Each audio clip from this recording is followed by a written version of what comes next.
Actually, it's the lead play in our offense. We ask our YN or a tight end to open up somewhere between 6 feet and 9 feet, get an isolation with the linebacker. Tell the tackle to take the defensive end if he's over him. If he's not, to drive down on the first man to his inside. If the YN has the linebacker taken out, he cuts inside. If the YN has the linebacker in, he comes all the way around. If you look at this play, what we're trying to get is a seal here and a seal here, and try to run this play in the alley.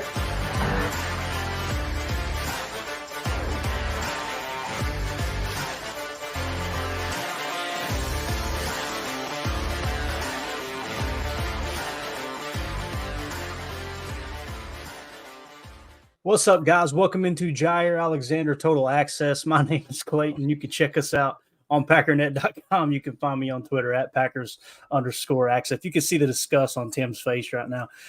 Check us out on Packernet.com. Find me on Twitter at Packers_access. You can email us PackersTotalAccess@gmail.com. Text us 865-658-5824. We're joined alongside Carly up there on the, I believe you're close to the Wisconsin-Minnesota border. They're along enemy lines, and we've got, like I said, Tim live in Green Bay right there in the thick of it.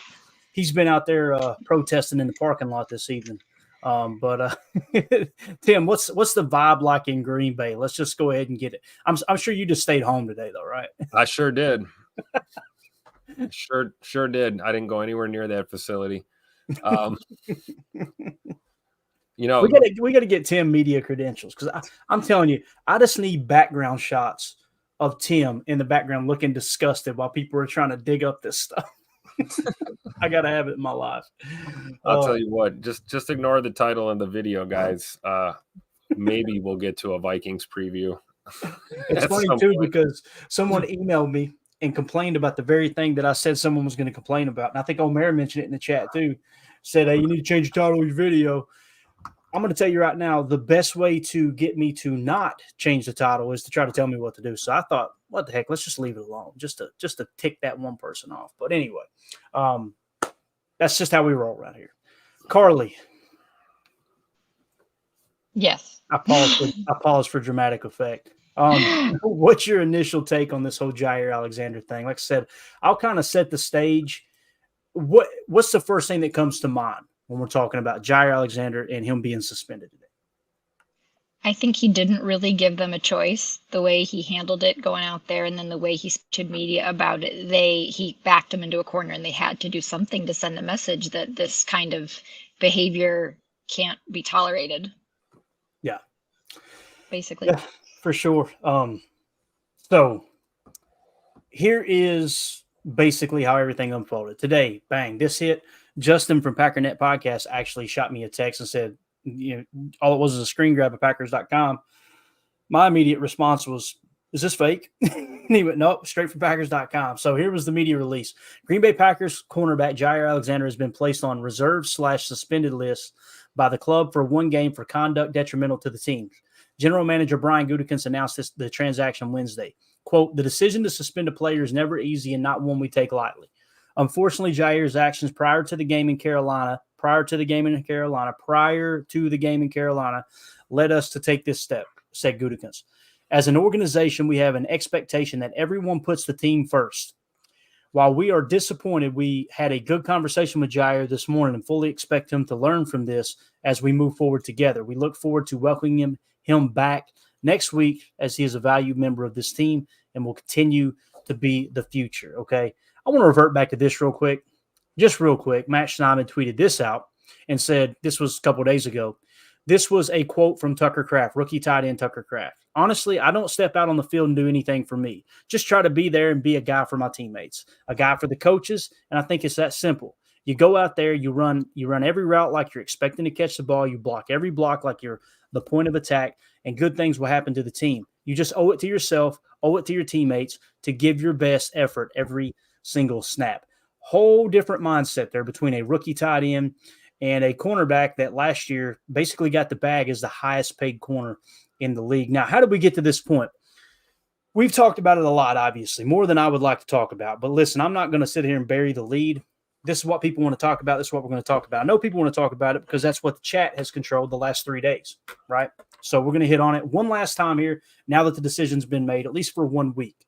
So as we dive into it, earlier today, Mark Tauscher responded to everything Jaire Alexander. Okay. This was before Jaire Alexander was suspended. So you guys have heard me talk about Mike Wallace's take. You heard me talk about Gary Ellerson's take. We've talked about all these different takes surrounded around Jaire Alexander. Here's what Mark Tauscher, he was back today on the Wildy and Tausch show. He finally spoke out about it. Here's what Packers Hall of Famer right tackle Mark Tauscher had to say. There was a lot for you to say there to unpack, like a lot. Okay, that's going to be way too low. I'm not going to put you guys through it. I thought the audio quality was better. I apologize. Basically, Tauscher went in on one. Like, he went in on one, and they have been hinting at it for weeks. You guys have heard me say on this show over and over and over, to the point where on Twitter and in email, YouTube comments, all that good stuff, people were saying, all I'm trying to do is cause drama. I'm trying to stir up trouble. There's a reason that I felt convicted in, hey, there's something else going on behind the scenes. I kept saying over and over and over, there's smoke, right?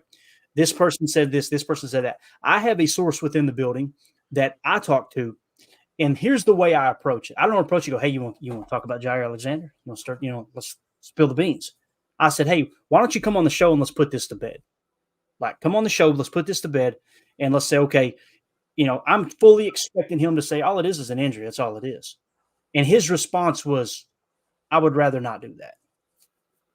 So that's when I was like, oh, crap. And, of course, there was another person I spoke to, which I told Tim and everyone else about, that really kind of opened things up to me. Like, this is deeper than just the injury, right? And, again, whether you like that or not, it's the truth, okay? Matt LaFleur spoke on the matter as well. But, Tim, you got any initial thoughts before we hear from Coach LaFleur and kind of how he picked everything apart? Because the one thing I was seeing on Twitter today is people go, all this is the coin toss, has nothing to do prior to the coin toss. Matt LaFleur pretty much blew that whole theory up. But you got anything to add to this right off the bat, Tim? Yeah, I'm done defending Jaire Alexander. I've done it ad nauseum, especially the last 2 years, and I'm done. I'm done. I'm over it. And I do say that it does tell us a lot, gives us an insight into what's going on with this organization, though, because this could have been dealt with a long time ago. And again, okay, this is just because of the actions prior to the last game, of course. But it makes the Rasul trade look stupid.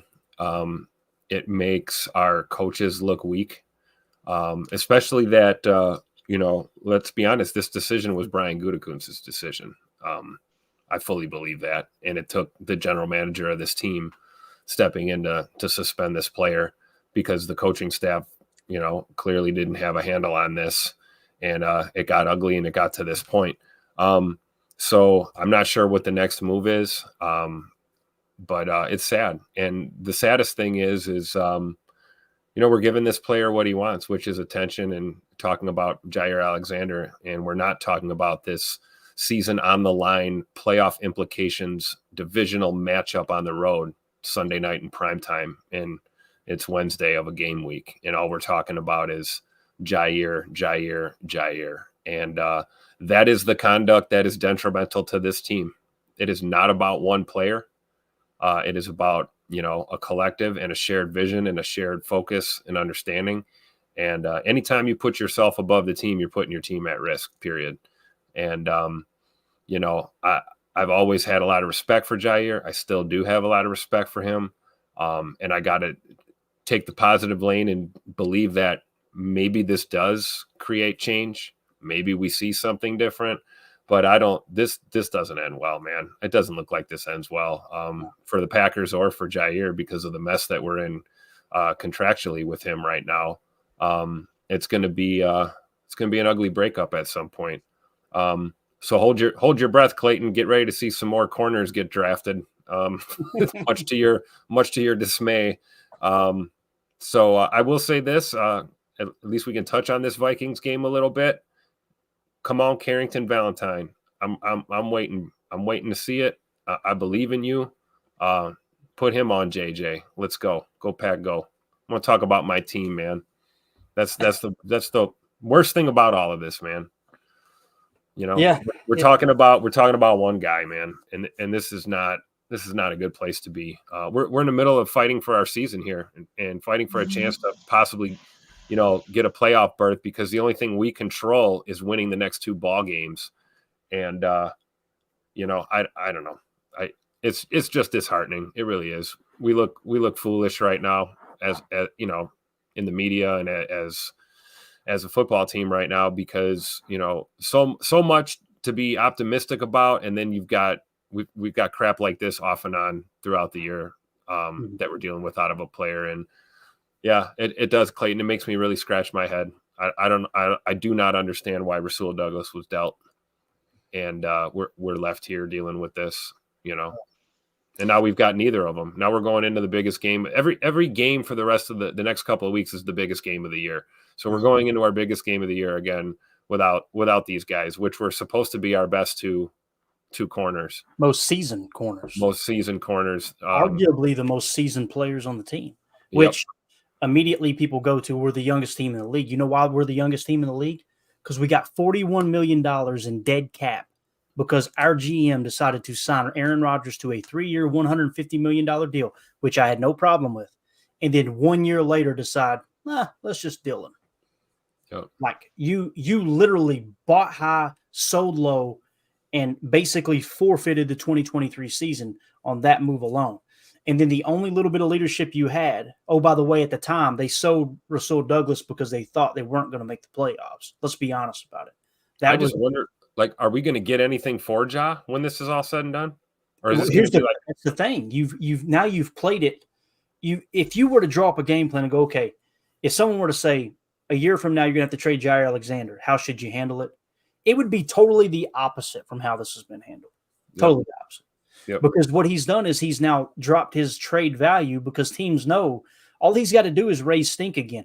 Do you guys remember when Terrell Owens, I apologize, Terrell Owens left the Eagles and went to the Cowboys, and he was the best receiver in the league that year? You know the same terminology they use? Conduct detrimental to the team. You know what he did? He forced their hand to trade him for pennies on the dollar so he could get out of the place he wanted to get out of. Right, and that's what we're seeing here. I mean, let's not – I mean, what it feels like. Is it even speculation at this point? So, you know, we're looking at what's the cap hit for an outright release. You know, it's basically what we're going to get, a big nothing burger and end up. I don't even want to talk about it. I'll tell you why I don't want to talk about it, because no matter how much you try to throw in the caveat of we don't know exactly how the deal would be structured, right? Yeah, people will still try to say, "Oh, you're wrong on that because you could do this, you could do that." It's literally a headache that it's not even worth it. But United Bates with the super chat says, if Jaire was in the core, he would be mopping rain. Yes, that actually happens, and I love Jaire. I love it. If you guys don't know what that means, go Google mopping rain. But, yeah, Bates, very well said. I mean, listen, he got, as we say down here, he got too big for his britches. That's exactly what happened. You know, where was that fun-loving, humble guy that was just out there playing for his teammates, right? You get the bag. Where's the leader? Where's Jaire, the leader? Right. That you're getting a truckload of money, highest paid corner in the league. You know, biggest veteran presence we have in that secondary. Tim, how often do you got to slap a leader's hand because he was doing something bad? Yeah, not very often. Imagine Aaron Jones doing this. Right. Yeah. When was the last time we put Aaron Jones on conduct? Hey, here's what's crazy. The big spark plug, Aaron Rodgers, big bad Aaron Rodgers, big vocal Aaron Rodgers. Could you see him doing something like this? Walking out to the 50-yard line and saying, I don't know, the hell with – that's what Mark Tauser was talking about. I wish the audio was louder, because Mark Tauser basically said, you know, you're choosing captains for a reason. Those guys earned that. It wasn't just, they're the best players on the field. It was the coaching staff deemed them. These are the guys who are doing everything right now behind the scenes to be leaders on this team. What we talked about, edification. People don't do what they're told. They do what they see and hear edified, right? It's the proper way it's structured. You see it in the Marine Corps, I'm sure. United Bates, Leaders Eat Last. I think it was actually a Marine that wrote that book, Leaders Eat Last. All those principles when it comes to leadership, completely out the window. It's like you can read that book and you would look up and go, Jaire did everything totally the opposite. Mm-hmm. And what's crazy is there's still a portion of the fan base that are this is get rid of the whole front office, get rid of the coaching staff. The fact that they would trade their best player is just crazy. I'm going, what are you? So Jaire is more important than everyone else in the organization. Is that what you guys know? I've been critical of Goody, but United Bates, thank you so much for the super chat, buddy. And can't thank you enough for your service, man. I love how you bring that perspective for sure. Emilio, you may have to go early, right? Yeah, I might have to pop off. Yeah, let's get your take real quick. That way, if you have to hop off, you can just hop off. Yeah. So all I saw was the text, and I was like, that didn't even make sense. I looked at it again. I said, "Oh my god!" At least they put their foot down. But Tim was hitting it on the head. Carly was. You Clayton. All the points are valid. You could almost come up with 5 different scenarios of why he did this to himself, or he did this to the team, he did this to his family. It's like there's so many different layers on it. But why did it even have to happen in the first place? Why is it got to be big? Why does it have to be bigger than football? This is your job. You got paid. If I went out there and was like, nah, man, I'm not doing, I'm going to go start the mower and I'm going to walk away. Someone else is going to mow. Come on now. What are we doing here? That's your job. You get paid millions of dollars. Let's just go out and play some football, man. You got 60 minutes a day. You got 60 minutes per game and you got 18 of them. Make it count. You haven't been on the field all the rest of the season. What are we doing here? Why you got to make such a big sting? Mm-hmm. Right.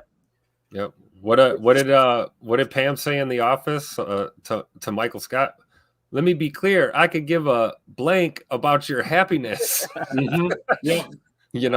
It's that's it. They're sending over the one where Jan's watching them. Let me write down everything Michael's done for the day. And he's just, all Ja's done is waited in line for that pretzel, man. I swear, that is it. That's all he's been doing. Yep. It's tough, man. It's tough. Yep.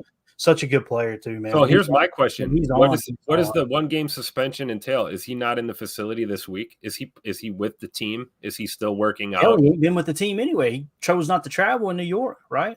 He probably should have been. We probably should have just thrown him on IR, and we could have avoided all this 3 months ago. See, there you go. But yeah. Carly's sitting over like, why am I even on here? I'm just listening to these knuckleheads ramble back and forth. Carly, you got anything to add to this point of the conversation? Anything on your mind?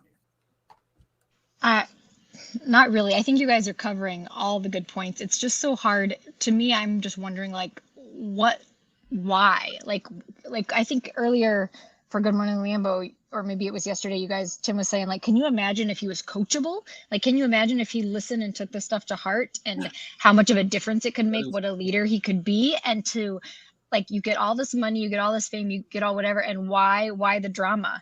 I was actually listening to Mike McDaniel's press conference. I believe it was today's. It was on YouTube, and he brought up, he just does a lot of teaching, and I think I learn a lot from watching his as well. But he said that December football, especially, distractions are so dangerous for a team.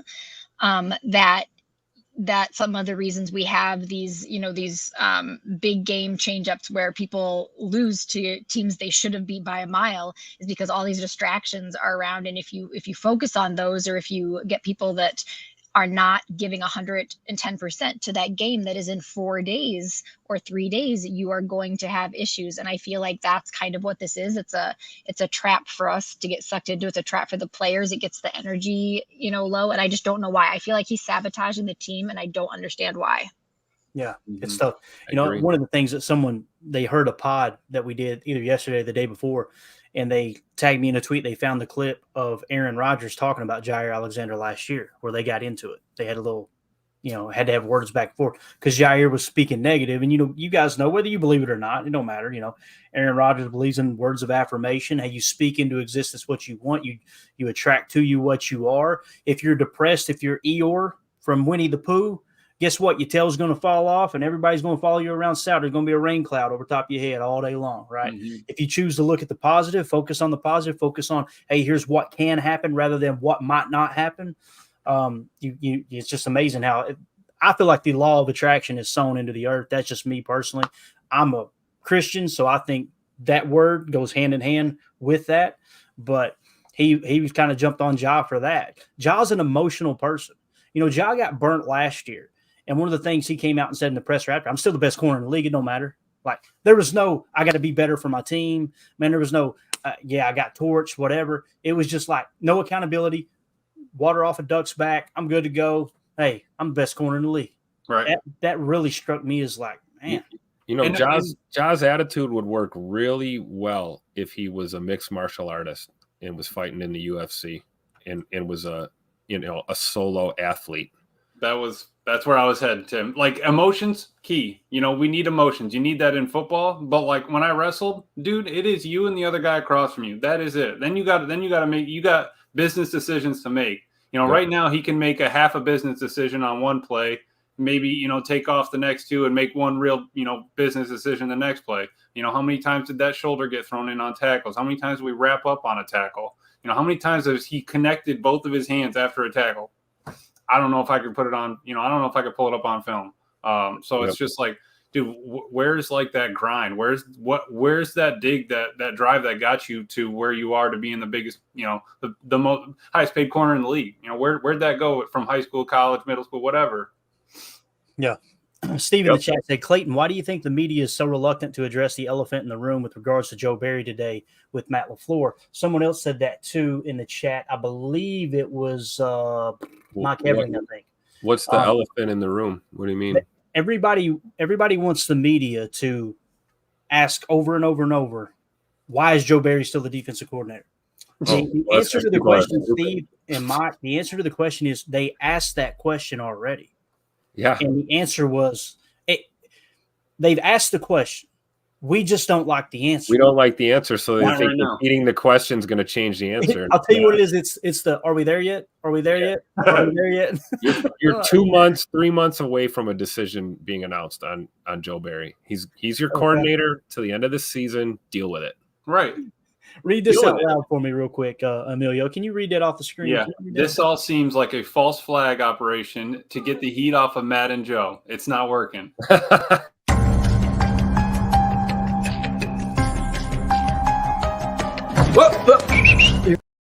Cue the music.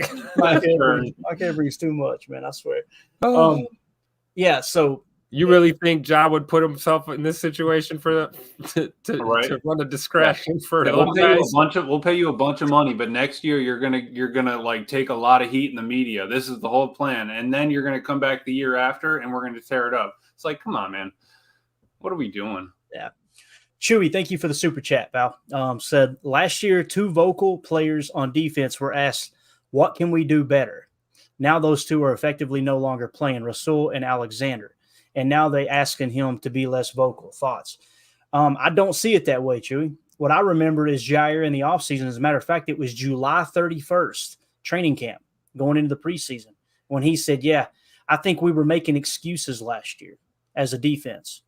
And they brung in Greg Williams. He said, Greg's been working with me on trying to get me to line up with with more leverage, tighter to the line of scrimmage, essentially, because I like to play further off. Jaire acknowledged, Chewy, he acknowledged we are not playing how they're telling us to play, which is they're making the decision to play off. They have the freedom to line up where they want to line up. That's where me and Tim and Emilio, and I'm sure Carly agrees, like, why are you giving them the freedom? That's where they're screwing up, first of all. You need to be stern. Like, with everything that happened on that last drive of the Giants game, right, where Carrington Valentine was lined up, 10, 12 yards off the line of scrimmage, and we find out later, okay, he didn't have the play call, so he just played it safe. It was confirmed by Carrington. It was confirmed by Matt LaFleur. It was confirmed by Joe Barry. That's what happened, right? The very next week, they're in cover 1 man. They're blitzing 6. And I've still got people on Twitter telling me that's how they're telling them to line up. Matt said last week, when we're in man coverage, you can't play that far off. That's what he said. And if you look across the board, if that was the case and he told them play that far off, then how come Keyshawn Nixon's 3 yards away from his receiver? How come Eric Stokes is only 7, 8 yards away from his receiver? Jaire was almost 12 yards away. And then you go back to the previous comment. He's reverting right back to where he was last year, which is rebelling against what they're telling him to do. I understand everyone is convinced, and it's not your fault. Everyone is convinced that Joe Barry is in the play call room, and he's going, listen, guys, every play, I want y'all to line up 13 yards off the line of scrimmage. Huddle up. Don't you dare try to jump around. I'm telling you like a friend. I know people hate Joe Barry. That's not the conversation that's taking place. But it doesn't let him off the hook. And you guys know I'm ready for a new DC. I've said it for several weeks. All I pointed out all year long is the points per game were in the top 10. It's not as bad as we're letting on. Second half of the season, oh, it's bad now. It's real bad. There is miscommunications everywhere. So everyone tried to paint the whole Jaire thing, the Devondre Campbell thing. That's another thing too. I'll pull it up while I'm in here. I won't put it on the screen out of respect to her, but I will read a little bit of it. But everybody tried to paint it out as if the whole Jaire thing, it's because of Joe Barry. He's tired of Joe Barry. He's tired of Joe Barry. They did the same exact thing with Devondre Campbell. He's tired of these coaches. That's why he put those tweets up, right? Well, Devondre Campbell's wife tweeted out earlier today, for those of you so worried about my tweet, I want to go to a beach. I want to spend time with my husband and want my kids to see their dad. Yes, I want them to make the playoffs. Now relax and enjoy this fine afternoon. Before that, she said, I will never understand how people will go on another person's social media and feel the need to be rude and disgusting. Keep scrolling if you don't like what you see. It takes zero money and zero time to be kind. And you still refuse to acknowledge that Devondre Campbell was talking about the fans that tweeted at him and tweeted absolute garbage as he was playing hurt and had a bad game against Tampa Bay. He's talking about Joe Barry. Look, they literally, the same exact fans that were on Twitter making a complete ass out of themselves immediately went to, look, he's fed up with Joe Barry too. The lack of social IQ to not understand, he's talking about me is just mind-boggling to me. Mind-boggling. So now his wife's mad. And now, listen, you don't want to tick Mama Bear off. I'm just telling you right now. These are the same people that called Scoot Glass, And it was in the chat earlier. Jim said it in the chat. I'm gonna call him out. He said, y'all see Mr. Hammy didn't practice again? Yep. Guys, but the players hate Joe Barry. Mm-hmm. Like, we got to be real. You got to call it like come on. We're better than that. So it's like a kid ripping off his socks because he doesn't like the way they feel. You know what I'm saying? John's just pouting over there. It's like, man, and if you're trying to play, if you're like, hear me out. If you're the best corner in the league or you're paid like the best corner in the league and you have to play 12 yards off the ball, that's more of a problem, in my opinion. I feel like at that point, you don't even get the option to touch him. You can't put your hands on him past 5 yards. So you're taking one of your options away. How are you supposed to play corner like that? Watch Sauce. How does Sauce play? He is in their grill and he just runs with them in their hip pocket the whole time. So I don't know, man. Donovan Schilling said Ja and the Dre appreciation post. So he's still on board with it. Listen, I'm going to play Matt LaFleur's comments here. And this is why I think they told Ja, look, clean slate. 1 game suspension when you come back, clean slate like it didn't even happen, and to give a second chance. But here's what Matt LaFleur said. There's still people that believe that things didn't unfold the way they unfolded. I mean, immediately have people go, this was about the coin toss. It wasn't about anything before it. How dare you? Blah, blah, blah, right? Here's what Coach LaFleur had to say about it. It's a 2-parter. I'll try to keep it quick. Hopefully we can hear it. If not, then maybe I can just summarize it as soon as it's over. Matt, do you have any comment on Brian's decision with Jaire today? Yeah, that's something that we made together, and it's unfortunate that. Keep in mind, earlier on the show, people in the chat, you automatically, people said already, this was Brian Gutekunst, it wasn't Matt LaFleur. He said that was a decision we made together, is what he just said. Now, you can say he's lying. I respect your opinion, but he said that's a decision they made together. We're at that juncture and felt like it was in the best interest long term for our team and for Jaire, and certainly it was a tough decision, especially, kind of where we're at right now. And, one we don't take lightly, but there's standards that we're all held accountable for. And when they're not met, unfortunately, sometimes you got to take some drastic measures. However, I will say that, we are expecting we'll get him back, and we're looking forward to get him back. I think we had a long conversation this morning. I thought it was very productive. And, I think in the long run, although it's painful now, I think we're all going to be better for this moving forward. Sorry, go ahead. Go ahead. Was the decision? See how irritated he was that he got cut off right there, bro. made just because of the coin toss, or was it more of a last straw and it's been an accumulation of things? I'll just say this. It's never for one thing. But like I said, I think there's a lot of lessons along the way from everybody involved, and hopefully we learn from them. I think we will. I think there will be probably better communication moving forward. And like I said, I think Ja's going to be here a long time. He's a hell of a player. And just looking to move past this and learn from it, and we'll all move forward and be better for it. Matt, a couple of weeks ago I asked him if he had sensed any frustration from you about his not being able to play with his injury, and he said, I don't know, I don't really talk to Matt much. When you're talking about communication. You guys remember me saying I heard through the grapevine that Wildy heard from a source that Jaire was refusing to talk to Matt LaFleur? That source was Jaire. Jaire told Jason Wildy that he wasn't talking to Matt LaFleur. So there you go. How difficult has it been to kind of have that connection with him? Has it been difficult on both ends, or what? Yeah, I think, I mean, obviously it's been a frustrating year for him, and by no means, I want to make sure this is perfectly clear. This has nothing to do with not being able to play. I mean, it's well documented. He's been battling through, and so it has nothing to do with that.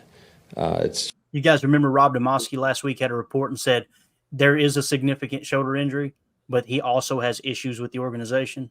There's your confirmation with that report. Just, every action could potentially have a consequence for it. And like I said, I'm just looking forward to getting him back next week, and we'll all learn from it, and we'll all move forward.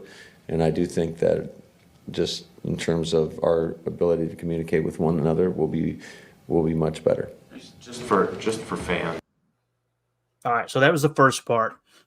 Let's get comments on that real quick, Tim. I seen you chomping at the bit. Let me do this real quick. Let me hit the super chat, okay? Chewy in the super chat said, "But was the narrative last year that the Vikings game that the Packers were given more input into what the game plan will be, and they are given less input now, which was frustrating?" Ja, thoughts?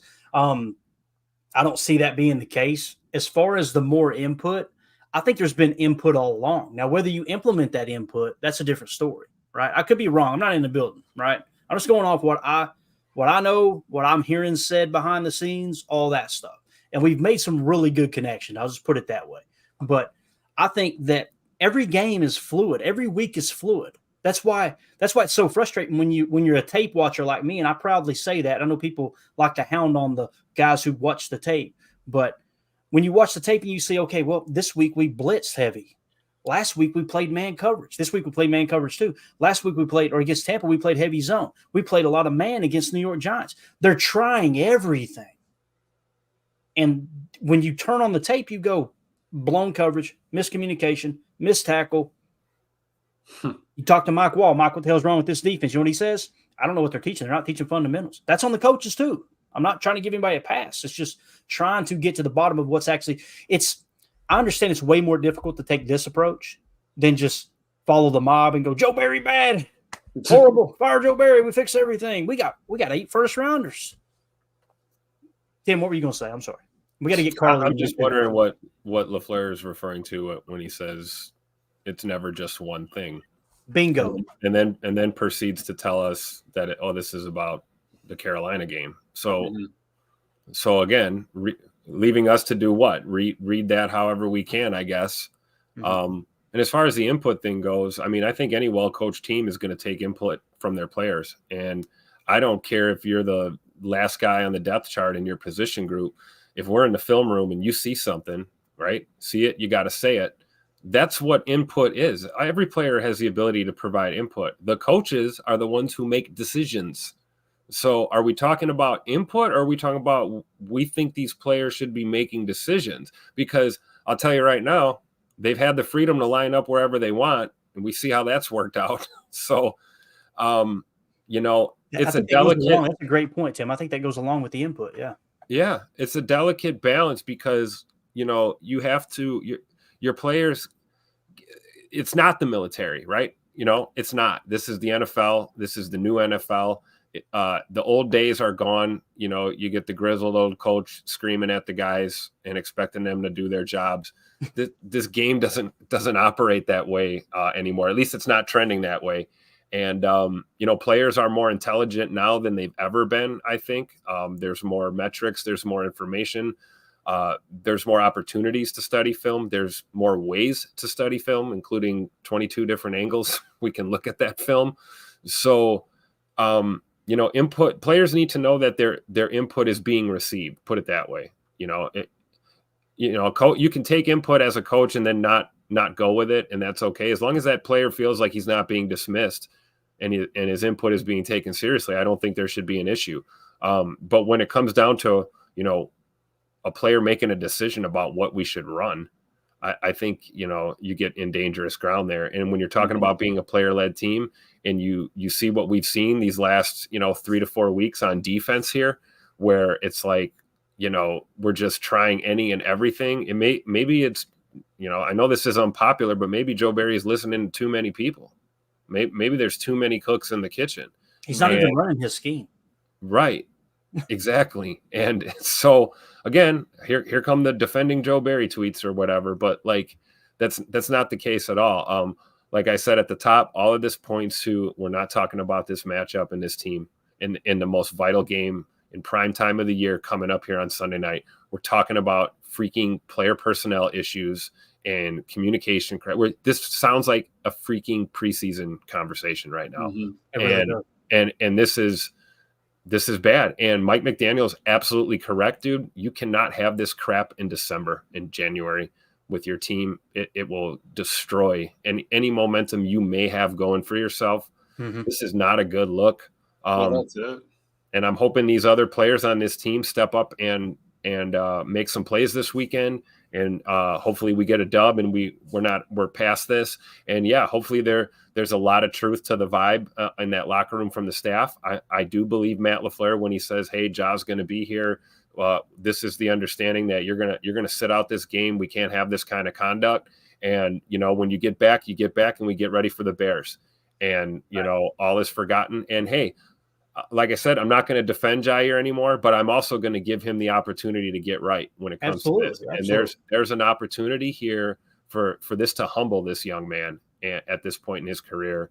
And hopefully that's the direction that it takes, because the other direction is what we talked about earlier, is now we got to figure out the exit strategy. And I don't think we're there yet. And I think time will tell, but we got to give Ja a chance to get his head screwed on straight here and play some good ball again for us.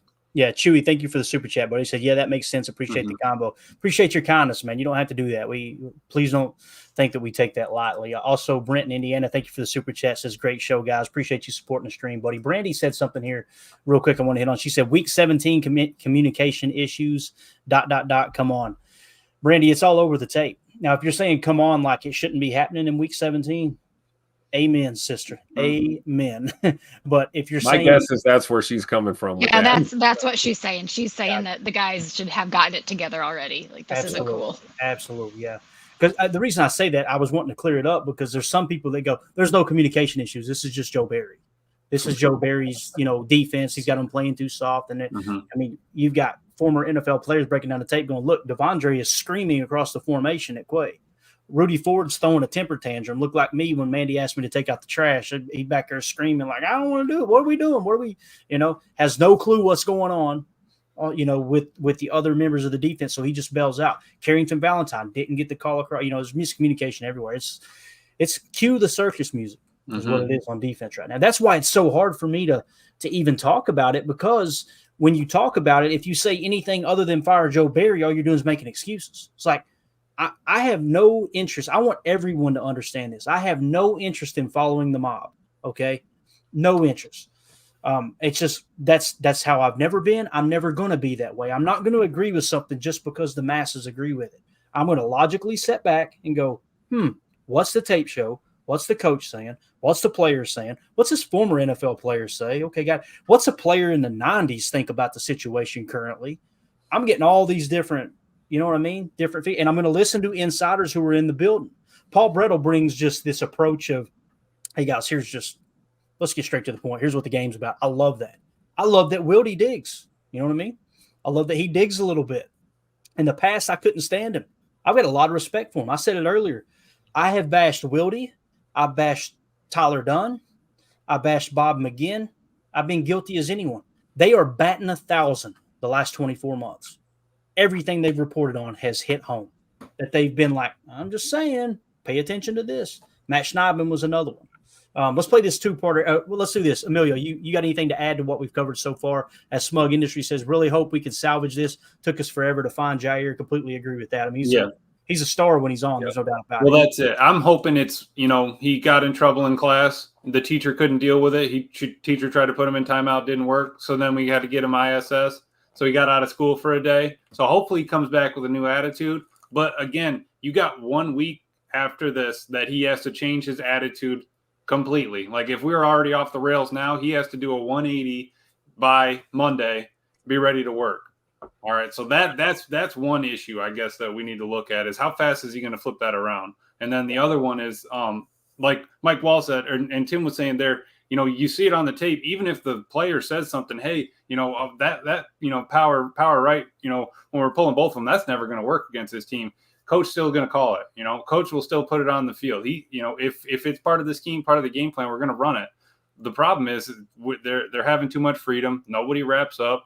I haven't seen a bite the ball tackle. I don't know, unless Quay does it. I mean, but fundamentals, communication, things we shouldn't be talking about in week 17. But again, I guess now we got a nice, foundation to work from heading towards the off season. Yeah, for sure. Smug Industry says, really hope we can salvage this. Took us forever to find Jaire. I already read that. Thank you so much, Smug. Appreciate you, buddy. Brandy Lewis in the chat said, communication is training camp stuff. It's exactly what LaFleur said. This is entry-level mistakes. He said that. Me and Mike talked about it when I was in Florida. It's like, not personal, like when he was on the pod. It was like, he said the same thing. He's like, they're saying they're entry-level mistakes. I mean. He said day one install issue. Yeah, day one install. It is because it's literally a cover 3 spot drop. Right. And it's a quad look shifting to it's a quad by 1, a 4x1 shifting to a 3x2. And it's like the middle linebacker's going, oh, well, I guess I'll just stay here and cover no one. That's not a knock on the player as much as it is like you got to see that in practice. You know what I mean? It's not like he's playing lights out right now. All of a sudden the game comes on. He's, I don't know what I'm doing. But Carly, right. Let me get Carly's take here. Carly, we skipped over week up. I'm sorry, hon. What do you think about this so far? What we've talked about? Anything you want to add? Can I kind of zoom back out to kind of like macro defensive scheme for just a second? Yeah, absolutely. So again, sorry, I got distracted by a child. The press conference where Mike McDaniel was talking today, he also was talking about the defensive scheme, and that's Vic Fangio, right? That's the same guy that Joe Barry supposedly kind of molding his scheme after. And one thing he said, really, I just took notice of. He said something about how, I'm paraphrasing, but how the defensive scheme that they make they make the other team's offense work hard for every single yard they're going to get, that just because they've already gotten the first down, they don't give up even just little bits. That's not how he said it, but he said that the guys don't give up just because the first yard was already gotten, that they make them work for it. And I was like, I feel like that's, even though technically Barry supposedly is coming from that system, I feel like that's kind of the opposite as what we're doing, or at least we don't have that focus of like really making them work for every single, yard, half yard, whatever. And so I don't know if that has anything to do with the players, like some of the players, like unhappiness or discontent with how they're playing, is just I feel like there is a lack of focus, understanding of what are we actually accomplishing here at all levels, if that makes sense. No, it does. I think you hit the nail on the head. It's not everybody in today's society wants everything to be, here's the fix, here's the answer, that's the bad guy, get them gone, and everything's straight. It's not that simple. There's so many moving parts. There's so many personalities. Someone said here, well, first of all, Donovan Schilling said the mob would love to have you though, Clayton, LOL. Yeah. I don't fit in with the mob, my man. Not the mafia. We're talking about the mob mentality of so-and-so said it. He said it passionately. He said it in a rage. That's what we're believing. Let's all go. Let's sprint with that. Grab the pitchforks. Like Homer's profile picture the other day. I think it still is, actually. It was Homer, the Simpsons episode where they're all with the pitchforks and the torches going after Homer. And it said, bring us Joe Barry. Like, that hits the nail on the head. So Blake Berry in the chat says, if Clayton's critical thinking is bugging you, you can find people screaming FJB. I see what you did there. Talking about Fire Joe Barry on literally any other platform.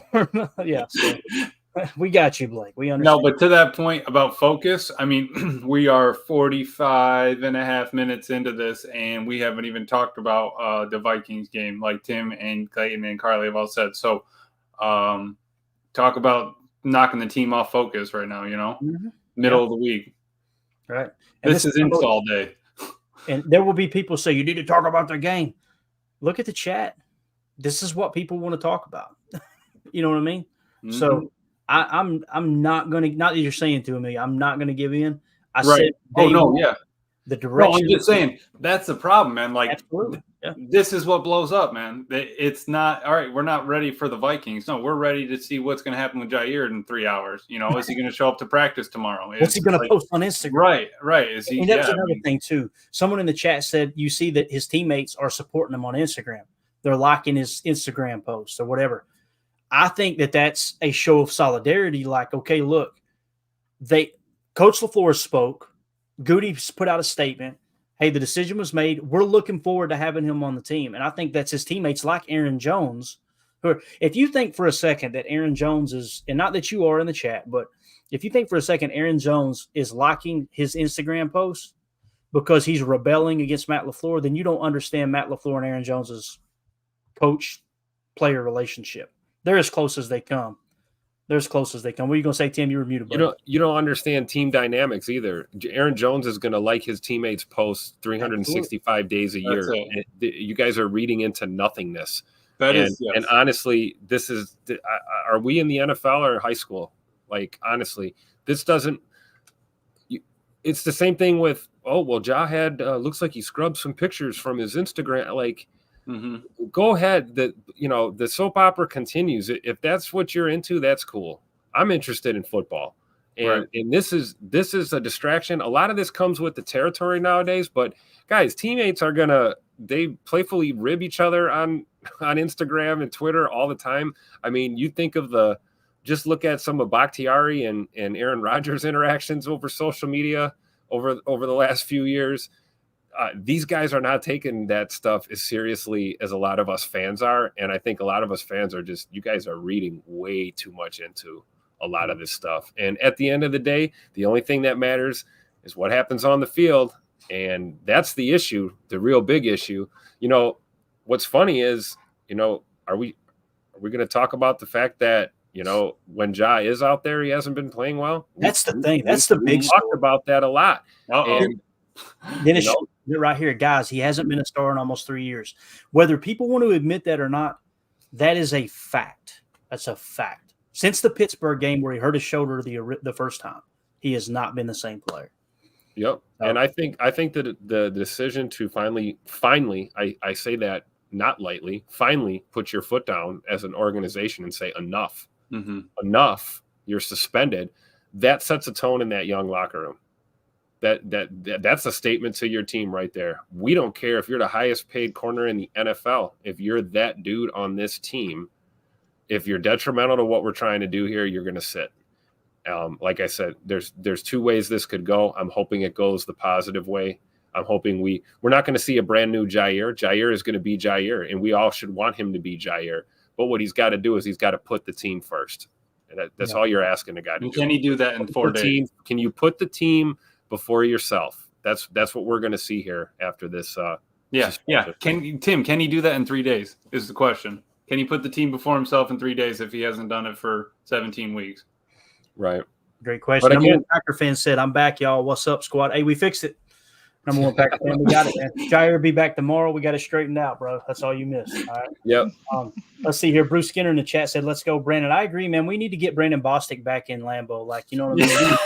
Let's bury the hatchet. Listen, I understand it was a botched onside kick, but man, enough time's passed. Let's welcome that dude back. Yeah, onside. We don't even run onsides anymore. It's no big deal. Exactly. Derek K in the chat said, John Deere green on a hot summer night. We got to hit him with it once. Let's lighten it up. John Deere green on a hot summer night. Hero Billy Bob loves Charlene. Do you imagine when A.J. Dillon got the news about Jaire Alexander? And he's probably sitting over there with the farming hat on. He's playing farming simulator, and phone buzzes and goes, oh, Jaire's suspended. Let me get to this corn. Yeah, you know what I mean? Just keeps on rolling. Doesn't miss a lick. Just grinds his straw down a little bit. The little bit of hay he had in his mouth, just grinds it down a little more. Definitely. All right, let's get to the part 2 of Matt LaFleur here. Carly, you want to add anything in before we hit part 2 of Matt LaFleur?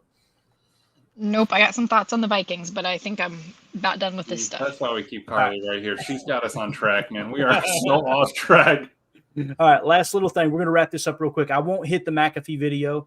We'll go ahead and delete that. I thought it was funny, but it's also embarrassing as Packer fans. He literally was like, man, Jaire is the best. This dude's hilarious. I just don't want him on my team. That's what he said, literally. Like, so anyway, here we go. Who don't seem to understand this, could you just clarify for them that this is not because he didn't understand the rules of the coin toss, that this is he was not chosen as a captain and he went out on his own. Yeah, it had nothing to do with that whole incident. It was just like I said. So, like I said, we're going to move forward, and I'm looking forward to getting him back here next week. Just for from what he said after the game, it was clear that Jaire felt like he should have been made a captain Sunday, and he's from Charlotte, he's one of your veteran players. Was the reason he not just because he's coming off in a 6-game absence, or was there another reason? Well, I think there's a lot of reasons when you go through and you determine who a captain is, and certainly to me, it's never about being like what ability you are as a player.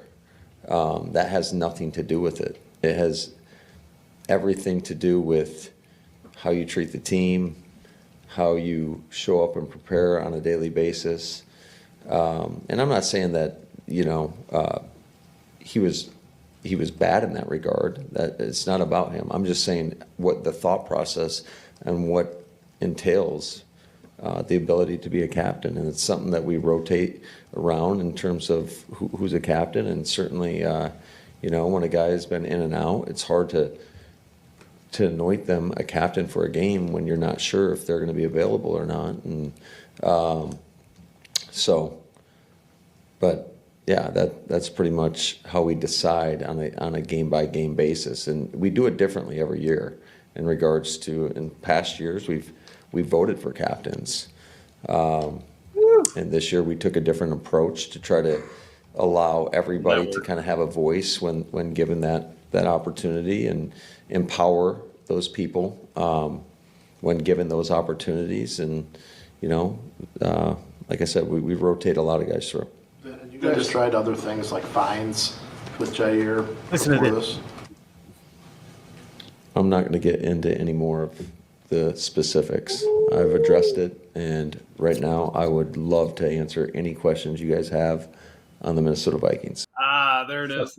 They asked him. The fine's really going to work on the dude you just gave a truckload of money to. They asked him, have you fined him? And basically LaFleur said, I'm not going to comment on it, which means they fined him multiple times.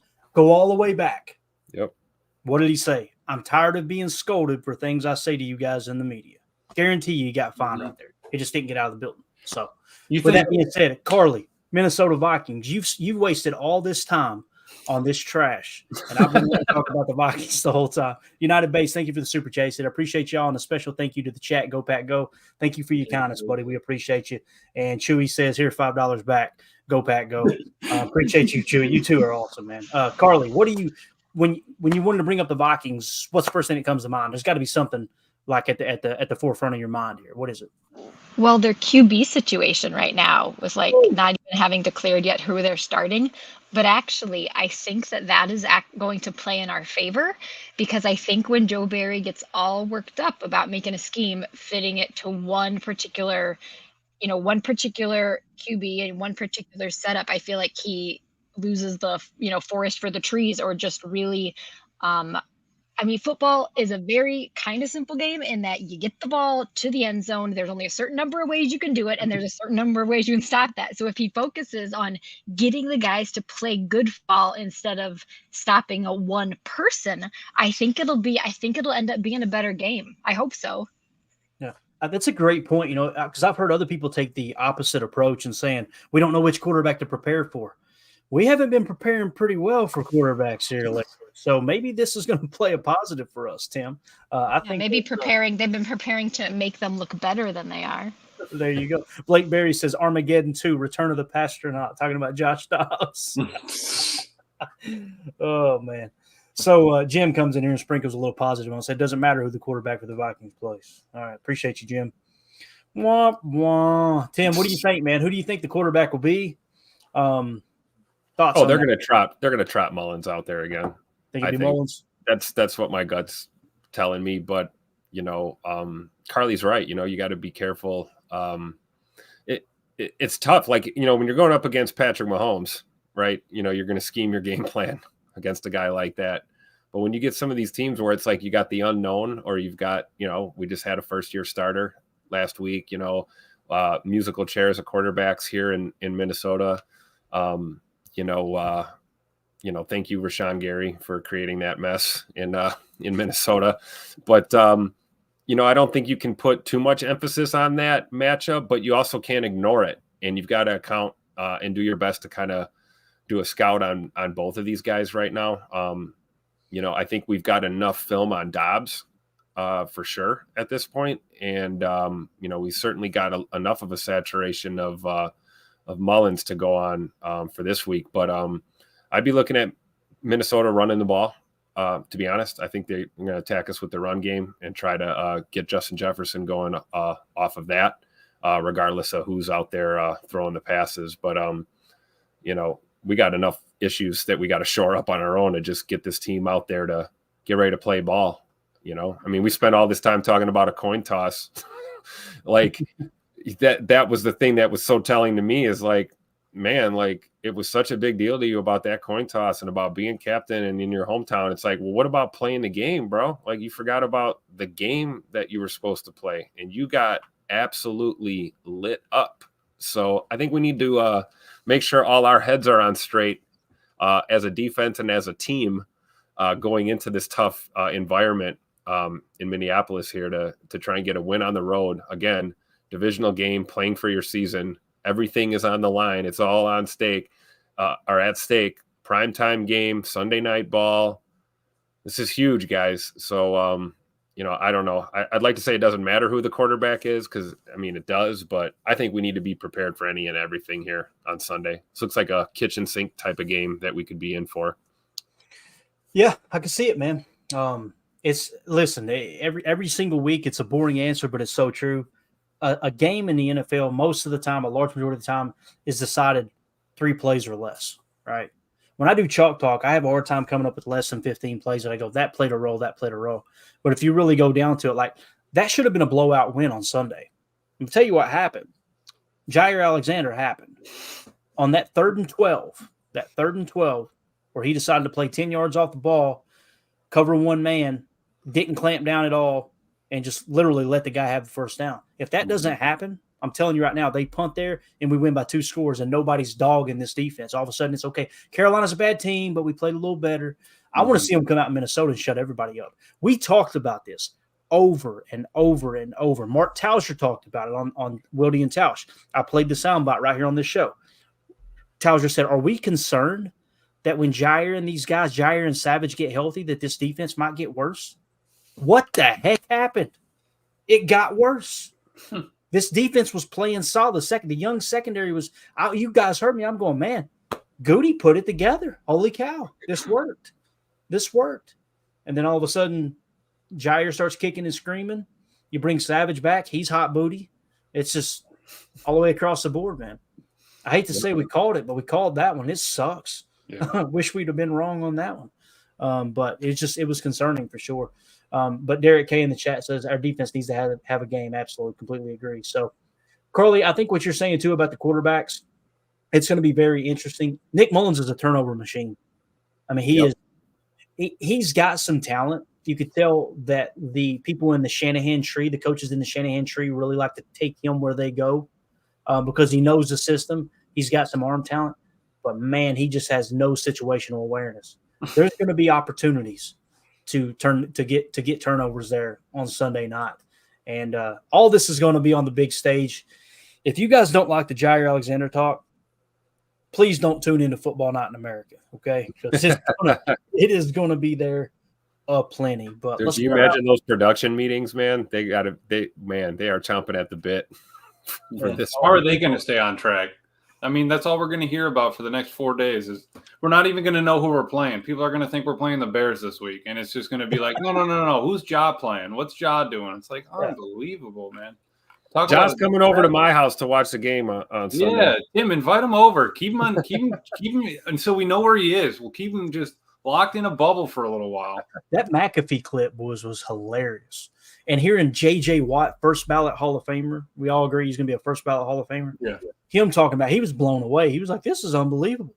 Mm-hmm. Art Tauser said, you guys heard me say, I've been watching football for 30 years, and I've never seen or hear that happening. Right. Art Tauser said, never in all of my playing days, all the way back to college, have I seen that happen with the captain scenario. J.J. Watt he was laughing out loud. Like, this is unbelievable. That's why I'm happy that we responded the way we did, because we'd be having a totally different conversation if, let's just say this was in the game and Ja's rotated out and he looks at the sideline and says, nah, and he's just staying on the field and he's not coming off. Or he's, going rogue. That's what going rogue is. No, I'm going to do my own thing, or putting myself into a game when it's not my turn to sub in, but I'm going to just run out on the field. You know how that goes. Someone's got to run off, and then we've got, discombobulated defense. You go down a dark path if you give them an inch, they take a mile kind of thing. At some point, something had to happen. And like you said, Clayton, clearly there were things going on that we didn't know about that were kept in-house. And there's a big part of me that respects the crap out of that, like family business should be family business, right? There's certain things that don't need to leave 1265 for all of us talking head jibber jabber people out here to just use as content fodder and discussion. Some things need to be kept close to the chest, but if you mismanage things, this can happen. So I don't know. I'm glad it's unfortunate that we had to take this route, but it needed to be done. Yeah, absolutely. Drew D in the chat said, we always have issues with our captains somehow. Here of recently, yeah. She said, Murph said, remember Rodgers used to photobomb the captain picks. I missed that. That was an awesome. More of that. Amen, Murph. Yep. So my question to you was going to be, we have issues with our captains. Would we have had this issue with Ja if we had decided to name captains at the beginning of the season? Or would he have been, would we have given him that one suspension then? For him, fighting out about it? The answer is no. We would not have had it. But if you guys remember last year, going into the season, hey, let the players vote on it. Pick your captains. Your teammates are choosing the captains. Jaire didn't get picked. I wonder why. Right. And there are people on Twitter going, his teammates have his back. His teammates have got his back through this.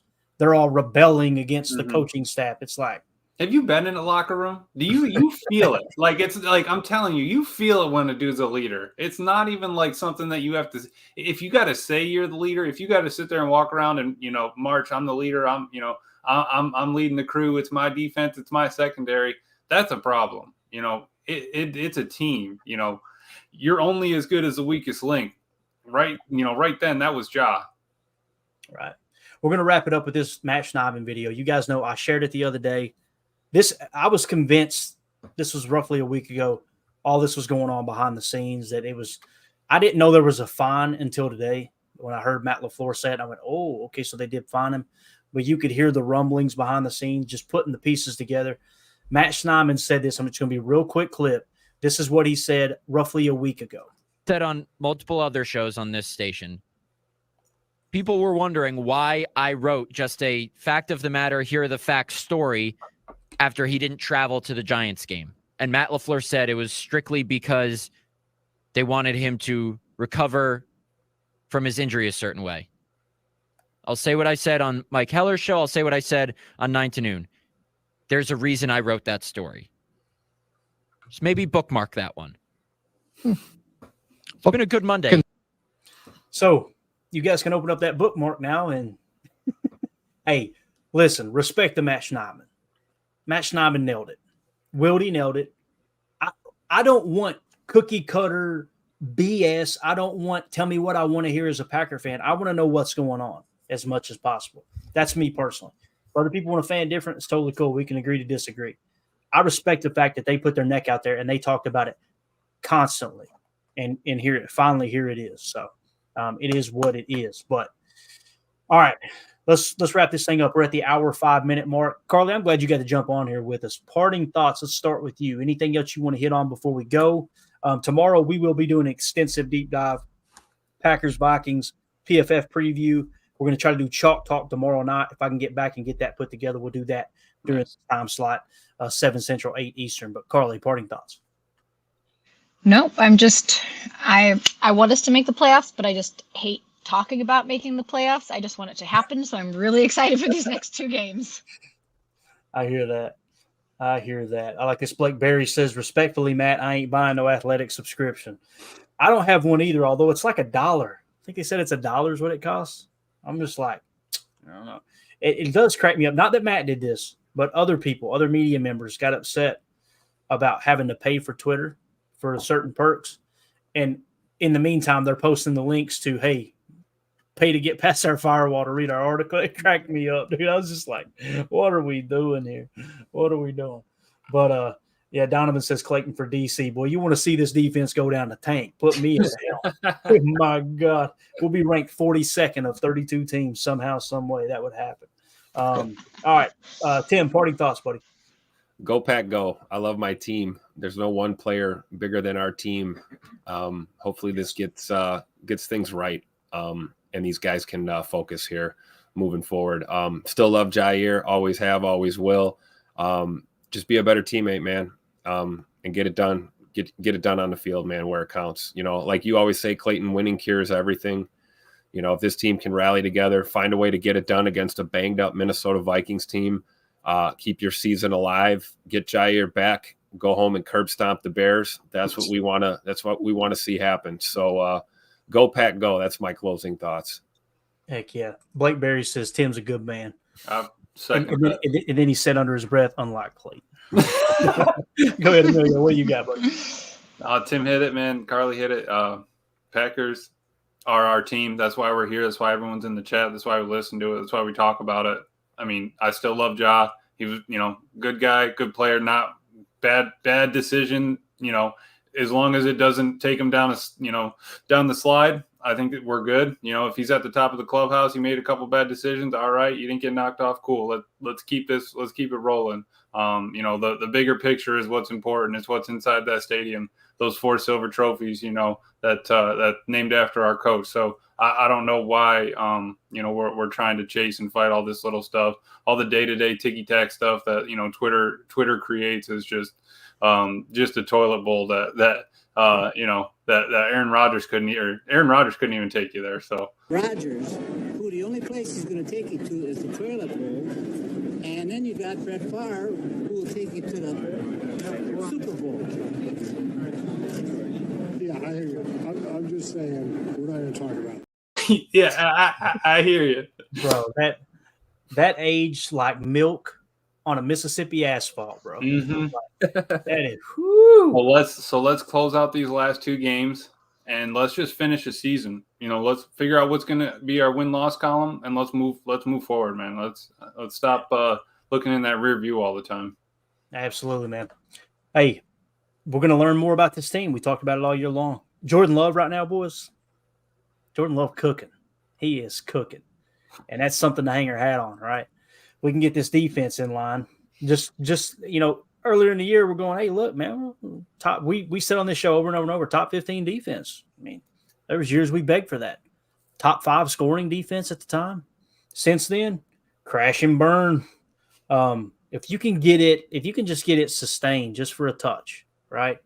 Get through this season, get in the playoffs and get 1 game of playoff experience for this young team. Next year, the sky's the freaking limit. The cap opens up. You make a decision on Bach. You're going to save money whether Bach's on the roster or not. He's not going to be here for the $40 million. Yep. There's going to be a ton of cap room that's going to free up, going to put ourselves in a little bit better position. And maybe you deal Ja. I hope he stays. I want Ja from 3 years ago. The fun-loving Ja out there making plays, throwing his body around like he did in the Rams game, which he re-injured the shoulder. You know what I'm saying? You've got to establish a level of dominance on defense, man. You've got to put yourself in a position to where you can play like the Ravens. You guys, I challenge you to go watch the Ravens defense. You're not going to find something and go, whoa, this scheme. You're not going to see it. You're going to see linebackers not hesitating. Somebody just tagged me in a tweet. I think it was Steve Cook on Twitter. Tagged me in a tweet, and I think Ross Uglum tweeted out that Quay Walker is like top 5 in PFF tackle grade this year. It's amazing to me that we leave out the other stuff. it's like the Josh Myers thing, right? I'm not trying to dog on anybody, but Josh Myers is a good pass blocker. We all heard. Why are we saying he's a good pass blocker? Are we only a passing team? Like, why are we only mentioning one thing? Like, if you can get all that to come together, I challenge you to watch the Ravens and watch their linebackers attack the ball. Patrick Queen and Roquan Smith, which, by the way, Roquan Smith leaving Chicago and then going to Baltimore and just balling out. He brings me the joy that you have no idea. Joy. I'm just telling you right now. So, yeah, Blake's got to mention my old draft crush there, Kyle Hamilton. Yeah, big Notre Dame guy. He's a baller too. But you know what, man? You know what Baltimore does? They draft high football IQ guys. You can look at just about every one of their high-end draft picks and look at their PFF grades in college through the roof. They got a coaching staff that ain't with that BS either. Oh, could you imagine? Whoo! That's like Ja pulling this stuff with another coaching staff, you know. That's why I'm proud of LaFleur and I'm proud of Goody for doing what they did. Right. Because it got to the point where if they let this go, boys. Well, because then there's only 2 games left. So if you needed to make a statement, it had to happen now. What are you going to do? Fine him and suspend him for the last game? He's going to pout the rest of the year. If he doesn't have a chance to come back and, you know, say something or make up for it against the Bears, then he's going to heel spiral. That's a good point. I didn't look at it that way. You guys hit that like button for us so other Packer fans can find this show, find this channel. We appreciate you. BetUS is the official sports book of Packers Total Access Live. If you guys want to support the stream, it costs $0. You click on the link in the YouTube description on this specific video, and that link will take you directly to BetUS. You can register for free as a customer. It doesn't cost you a dime, and because you use that link, it supports our show. I know BetUS, as it sits right now, has the Packers as 2-point underdogs going into Minnesota. I'm kind of feeling good about that +2. I'll just say that. Don't take my advice for anything, but I think the Packers are going to surprise people this weekend. I think we might get one of the better performances. I think you're going to get a team that has kind of been shook into place. I think the defense will play better. It helps that you don't have Hawkinson, right? And it helps that they've got 3 third-string quarterbacks, you know, which means they'll probably play starting caliber against our defense, but that's okay. At least history dictates that. So, again, that's BetUS celebrating the 30th year in business, the official sports book of Packers Total Access Live. Appreciate them jumping on board. So, guys, again, thank you so much for the super chats. Mike's going to end it with one. Super chat here. Mike Hebring says, I want an attacking, nasty, dictating defense. Let's go. That's right. I said defense instead of D for a reason. So, yeah, I'm all about it, Mike. But it starts with the personnel, man. It don't start with the personnel, but the personnel is a big part of it. I wouldn't be surprised if you bring someone from Baltimore and they come in and look at talent and look at how the defense is built and go, hey, we gotta scrap some of this. I'm just saying we're talking about 3 decades, right? Let's see, 2 decades, I should say, right? Since people have complained about the defense over and over and over. You had that one good run there in 2010, decent year in 2014. Other than that, up and down, up and down, up and down, up and down. So just saying. Look at Murph. Murph. No reason, just wanted to support the stream. Murph, you're the man, buddy. You supported us since day one. We can't thank you enough. That's a boss move right there, Murph. Yeah. I like that. He's the man, dude. He is the man. All right, we're out here, guys. Thank y'all so much for hanging out with us. For those of you listening on the pod, thank you for making us a part of your day. Just a quick shout out to all the super chats. United Bates, Chewy remortgaged his house here to support the stream tonight, buddy. We appreciate you, man. Brent in Indiana, appreciate you. Smug Industries, United Bates again, Chewy again, once again, Mike Hebring, and Cheesehead Murph, of course, man. You guys are absolutely awesome. You make this so much fun, so enjoyable. And we look forward to joining you guys tomorrow morning for Good Morning Lambeau. Carly, thank you for hopping on. This was a lot of fun. Hopefully we didn't annoy you too much with the Jaire talk. We're putting it to bed, guys. Yeah. We're putting it to bed. That was the whole point tonight was, all right, we're done with it. I wouldn't have had it in the title, but somebody got smart and said, you need to change the title. I'm not changing the title because you said not to change it. I'm not going to. All right, we're out here. Y'all have a good night. As always, let's go out and be the change we want to see in the world and go Pack Go. The power sweep. Actually, it's the lead play in our offense. We ask our YN or a tight end to open up somewhere between 6 feet and 9 feet. Get an isolation with the linebacker. Tell the tackle to take the defensive end if he's over him. If he's not, to drive down on the first man to his inside.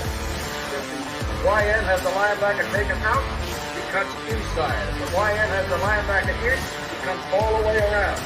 If you look at this play, what we're trying to get is a seal here and a seal here, and try to run this play in the alley.